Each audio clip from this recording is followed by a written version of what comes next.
Hey guys, this is just a quick 5-year update of the Mr. Cool DIY mini split system. My big picture question is it Mr. Cool or is it Mr. Crap? We're gonna find out in just a second. So if you've been following along with my journey, you'll know that I did an installation video of Mr. Cool DIY.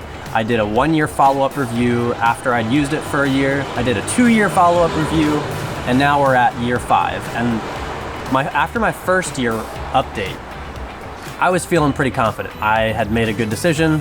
It was mostly positive. There's a couple things I recommended to the company, and I was like, you could change these things. I'd be fine with that. And everything else is great. And I just want to give you guys a quick update of where things are at with the system.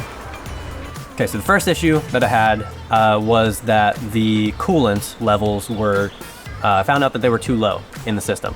And so I communicated back and forth with Mr. Cool. The reason why I noticed it was because the electric bill had been super high for like a number of months. And it was just like, this thing is supposed to be super efficient. Why am I spending so much on electric? And so I communicated back and forth with them. They wanted me to do a test to see if there's any leaks in the system. I paid someone to come out and do the leak test. No leaks, but they did find that the system was very low on refrigerant. And so they charged the system, they put in some dye to make sure that they could see where leaks were happening, if there were leaks. So they did all that, and then they retested it after a few weeks, and no leaks. So, in my opinion, I probably was just sold a system that had too little refrigerant in it at the beginning. Because with the Mr. Cool system, it's pre-charged right away at the beginning when you buy it. And so when I connected everything up the way I was supposed to, it was low automatically from the very beginning. And so I was paying more than I ever should have in electric, just because of that sheer fact. For this next issue, you might want to watch my year 2 review and update, because it hits on one of the things that I had happen during that year 2. One of the things that happened was my motors started squealing on the inside units. And so you're just kind of sitting there, you know, either reading your newspaper or doing whatever, and you just have this annoying little squeal in the background, and turns out it was my motors going bad. If you want to hear how annoying that sounded, go and watch my year 2 update and you'll get an idea. So we replaced those motors and they were working great. And well, now, a few years later, they've started to go bad, and I've had to get new motors for those as well. So this is like replacing them for the second time in the first 5 years, and that's just outrageous. So that's my second issue that I have with the system in the last couple years. The third issue is that really all of these repairs that I'm having to do are totally DIY. And the warranty terms, which a lot of warranty terms are like this, but they do not cover the cost of the labor. They also don't cover the cost of shipping.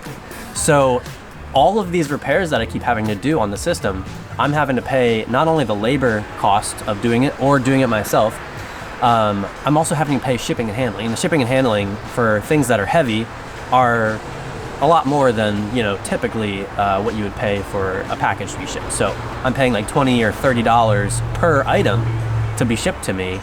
And it just adds up because there's so many things that need replaced. And that shouldn't be the case.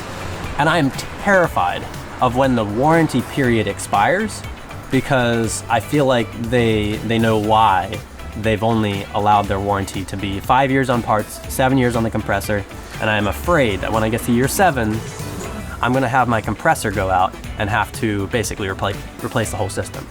I'm just aware now that one of the reasons why these units are more affordable is because they're so cheaply made. They're made in China, and you know what they say is like, if you want to get something quality, you're gonna have to pay for it. And in my perspective, and I'll get into in another video, I want to go into more detail on the costs associated with all of these repairs and maintenance and you know, shipping and handling. And I want to do a breakdown of whether actually doing the Mr. Cool DIY is cheaper in the end than just having a professional install a professional quality, high quality system. So we'll get into detail in another video with that, but for now, suffice to say, these units have been a pain in the butt. So really my overall impression of the Mr. Cool DIY system is they're really not lying when they're telling you it's a do-it-yourself. because all the maintenance, everything, you are on your own. And while they do offer decent warranty of parts and compressor, you're gonna have to use those warranties, and you're gonna have to do a lot of work on your own to get them back up and running. And it's been just a pain in the butt and a headache all the way through from year 2 to year 5. And for that reason, yeah, I regret it. I regret it. If I had it to do all over again, what I would do is I would purchase a different brand, one that's not made in China, one that has a high reputation for long lasting, low maintenance, and Mr. Cool is not it. So that is my recommendation to finish out this video, and there will be a few more that you will not want to miss, because I will go deep into all the nitty-gritty of the costs and analysis of those details that will be very important for people who are considering Mr. Cool DIY. So until next time, thanks for watching.